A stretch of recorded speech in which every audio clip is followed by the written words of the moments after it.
You see all these people there to protect him, and you know no one was there to protect your daughter. That was Steve Goncalves, the father of Kaylee Goncalves, one of the 4 University of Idaho students murdered in 2022, along with Xana Kernodle, Ethan Chapin, and Madison Mogen.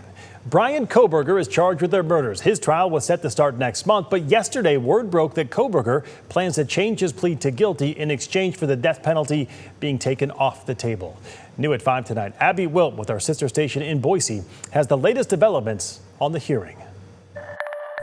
It's evident here on the University of Idaho's campus that students just want healing. It's been a long 2.5 years of grief, trying to recover from this tragedy, and just the thought of it being over is bringing them a little bit of closure. 4 students were stabbed to death at their home on King Road in November of 2022. That home was just next to the U of I. About a month later, the FBI caught Bryan Kohberger from DNA evidence left at the crime scene. Kohberger's trial was moved from here in Moscow to Boise last fall, and the trial was scheduled to begin in August of 2025. If Kohberger does plead guilty to 4 counts of murder tomorrow at the Ada County Courthouse, he'd spend his life in prison rather than facing the death penalty through trial, bringing mixed reactions to the community of Moscow. In my opinion, if you get life in prison, it is the same as the death penalty. I know it doesn't give people that same sense of justice knowing that they were taken off the earth.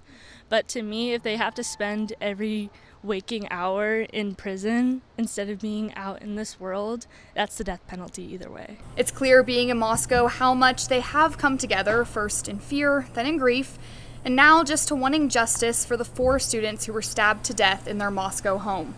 Locals say their community is tired of reliving the day of horror time after time when a new update to the case arises, and they're simply ready for it to be done.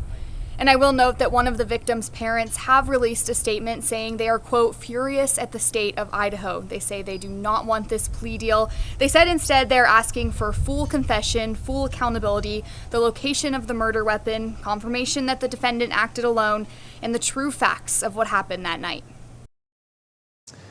That was Abby Wilt reporting, and KREM 2's Amanda Rowley will be in Boise tomorrow to bring us the very latest developments from Bryan Kohberger's plea hearing. We also plan to bring you that hearing live on KREM 2 Plus. The hearing is set to start at 10 o'clock tomorrow morning.